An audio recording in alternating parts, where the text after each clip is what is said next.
As Jesus was walking along, he saw a man who had been born blind. Teacher, whose sin caused him to be born blind? Was it his own or his parents' sin? His blindness has nothing to do with his sins or his parents' sins. He is blind so that God's power might be seen at work in him. As long as it is day, we must keep on doing the work of him who sent me. Night is coming, and no one can work. While I am in the world, I am the light for the world.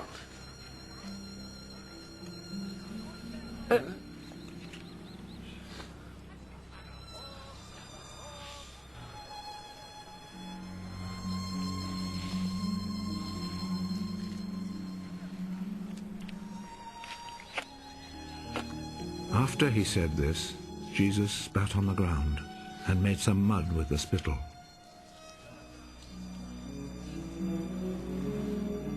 He rubbed the mud on the man's eyes.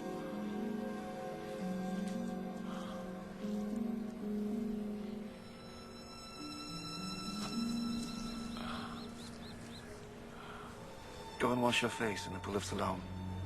This name means sent.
So the man went, washed his face, and came back, seeing.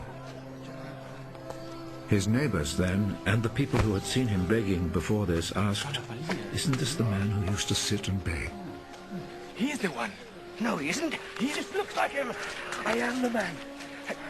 How is it that you can now see? The man called Jesus made some mud, rubbed it on my eyes, and told me to go to Siloam and wash my face. So I went, and as soon as I washed, I could see. Where is he? I don't know. Then they took to the Pharisees the man who had been blind. The day that Jesus made the mud and cured him of his blindness was a Sabbath.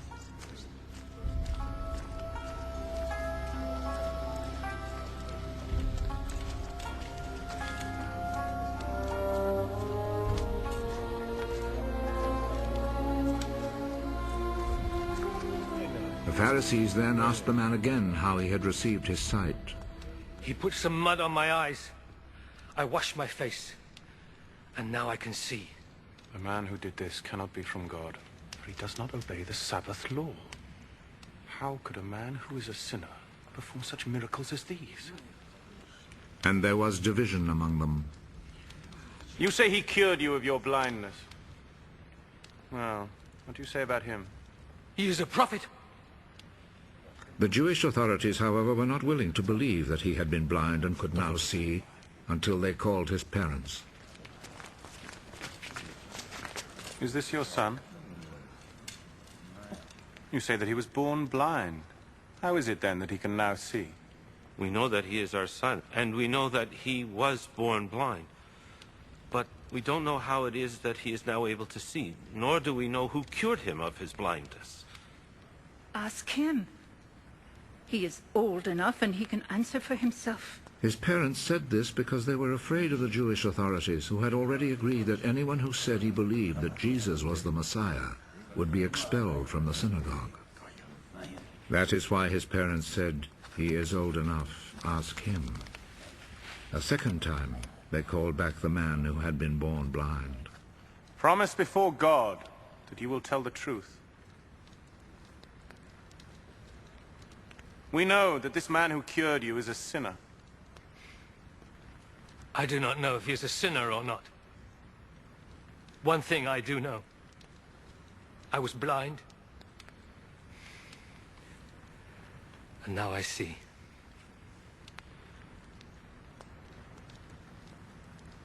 What did he do to you?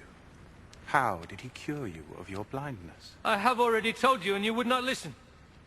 Why do you want to hear it again? Maybe you too would like to be his disciples. They insulted him and said, You are that fellow's disciple. But we are Moses' disciples. We know that God spoke to Moses. As for that fellow, however, we do not even know where he comes from. What a strange thing that is. You do not know where he comes from, but he cured me of my blindness. We know that God does not listen to sinners. He does listen to people who respect him and do what he wants them to do. Since the beginning of the world, nobody has ever heard of anyone giving sight to a person born blind. Unless this man came from God, he would not be able to do a thing! You were born and brought up in sin! And you are trying to teach us. and they expelled him from the synagogue.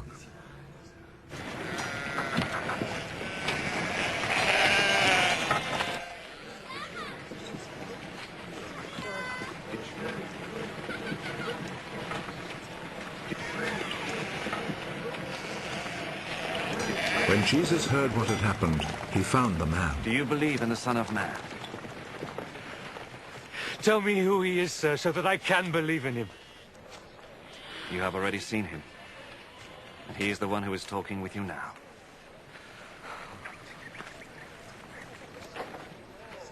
I believe, Lord. And he knelt down before Jesus.